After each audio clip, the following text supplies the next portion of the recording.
पौराणिक कथा के अनुसार एक बार की बात है, किसी नगर में एक राजा ने एक मंदिर बनवाया जिसमें श्री कृष्ण की एक मूर्ति भी रखवाई, लेकिन उसकी कभी पूजा नहीं की। पूजा करने के लिए मंदिर में एक पुजारी को रखा गया। पुजारी नियमित कन्हैयाजी को नहलाता और बड़ी ही श्रद्धाभाव से उनकी पूजा अर्चना करता। राजा भी रोज कान्हाजी के लिए एक फूलों की माला भेज देता था और जब वह दर्शन करने आता तो पुजारी उस माला को उतारकर राजा को पहना देता। ऐसा करते करते पुजारी की भी उम्र बीत चुकी थी। एक दिन किसी वजह से राजा नहीं आ सका तो उसने एक सेवक के हाथ मंदिर में माला पहुंचा दी और कहलवाया दिया कि आज वह मंदिर नहीं आएगा, इसलिए पुजारी उसका इंतजार ना करे। इतना कहकर सेवक चला गया। पुजारी ने हमेशा की तरह कन्हैयाजी को माला पहना दी, लेकिन जब शाम हुई तो पुजारी यह सोचने लगा माला उतारकर किसे पहनाई जाए।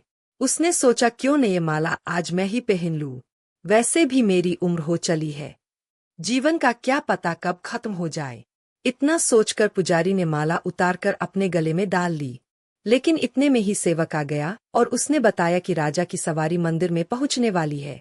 सवारी आने की बात जब पुजारी ने सुनी तो वह डर गया। उसने सोचा कि अगर राजा ने उसे देख लिया तो वह तो मरवा ही डालेंगे। आनन फानन में पुजारी ने माला उतारकर वापस कन्हैयाजी को पहना दी। राजा क्रोधित हो उठे और उन्होंने गुस्से में पुजारी से पूछा कि माला पर सफेद बाल कहाँ से आया। तब राजा की बात सुनकर पुजारी डर गया और बोल पड़ा, ये तो कन्हैयाजी का है। अब तो राजा और भी क्रोधित हो गए क्योंकि कान्हा तो भगवान है और उनके बाल सफेद कैसे हो सकते हैं। इसीलिए राजा ने फरमान सुना डाला कि कल श्रृंगार के समय राजा खुद आएंगे और देखेंगे सच में ही कान्हा जी का सफेद बाल है या पुजारी झूठ बोल रहा है। उन्होंने कहा कि अगर पुजारी ने झूठ बोला होगा तो उसे फांसी दे दी जाएगी। राजा का फरमान सुनकर पुजारी का बुरा हाल हो गया। उसने सोचा अब क्या करे, कहाँ जाए, अब तो उसका मरना तय है। तब रोते रोते वह भगवान की शरण में पहुंचा और उनसे कहा कि हे केशव, मुझसे झूठ बोलने का अपराध तो हुआ है, लेकिन हो सके तो मुझे क्षमा कर दे और राजा से रक्षा करे। पुजारी ने कहा कि हे माधव, आपकी सेवा करते करते करते वृद्ध हो चुका हूँ, अब आप मुझे माफ कर दीजिए, ऐसी गलती दोबारा नहीं होगी।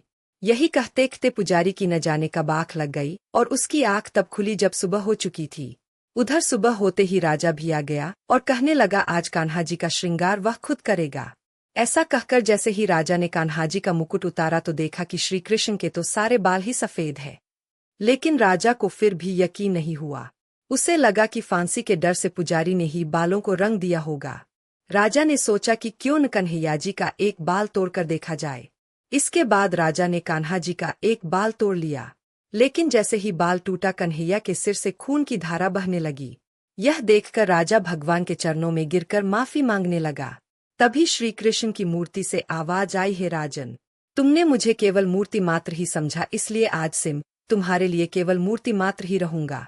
लेकिन पुजारी ने सच्चे मन और पूरी श्रद्धा से मेरी भक्ति की है, इसलिए उसकी अन्य भक्ति को देखकर मुझे अपने बाल सफेद करने पड़े। कन्हैयाजी ने कहा कि भक्ति में कभी भी संशय नहीं होना चाहिए और सच्चे भक्त की लाज तो मैं कभी जाने ही नहीं देता।